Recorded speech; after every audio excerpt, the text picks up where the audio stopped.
আজকে আমি বানাচ্ছি দোকানের স্টাইলে চিকেন বান। তার জন্য আমি প্রথমে বোনলেস চিকেনটা নুন আর গোলমরিচের গুঁড়ো দিয়ে ভালো করে সেদ্ধ করে নিচ্ছি।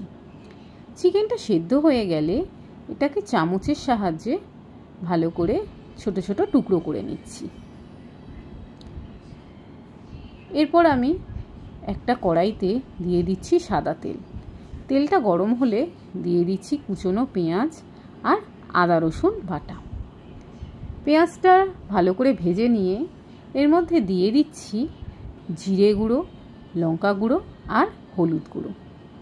এরপর মশলাটা কষিয়ে নিয়ে এতে একে একে দিয়ে দিচ্ছি টমেটো সস আর চিলি সস। তারপরে আরেকটু নেড়েচেড়ে দিয়ে দিচ্ছি কুচনো চিকেনটা। এবার এতে দিয়ে দেব স্বাদ মতন লবণ আর দিয়ে দেব 1 কাপ দুধ আর 1 কাপ গরম জল। চিকেনটা আমাদের রেডি হয়ে গেছে।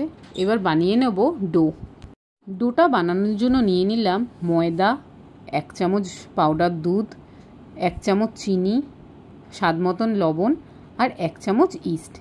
এবার ময়দাটাকে আমি উষ্ণ গরম জল দিয়ে মেখে নিচ্ছি। এই ময়দাটা খুব নরম হবে না বা খুব শক্তও হবে না। এবার অল্প একটু তেল বুলিয়ে 2 ঘন্টার জন্য ঢেকে রেখে দেব।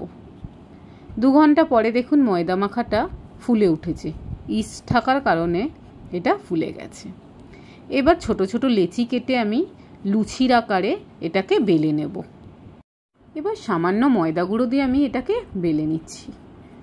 এরপর মাঝখানে দিয়ে দিচ্ছি তৈরি করে রাখা চিকেনের পুরটা আর দিয়ে দিচ্ছি আমুলের চিজ দিয়ে এক পাশটা আর একদিকে জোড়া দিয়ে দিলাম। আর বাকি অংশটা এরকম ছুরির সাহায্যে ছোট ছোট করে চিড়ে নিচ্ছি।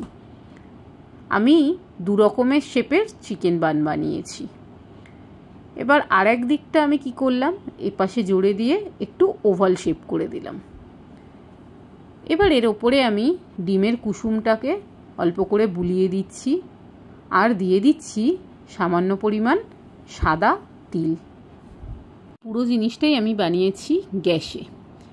এরপর আমি ননস্টিক কড়াই বসিয়ে তার উপরে দিয়ে দিলাম তাওয়াটা আর এটা আধ ঘন্টার জন্য ঢেকে দিলাম। এই দেখুন বন্ধুরা, আর এক ধরনের চিকেন বান। এই শেপটাও দেখতে কিন্তু খুব সুন্দর হয়। ব্যাস আধ ঘন্টা পরে ঢাকনা খুলে দেখলাম তৈরি হয়ে গেছে গরম গরম 2 রকমের শেপের চিকেন বান।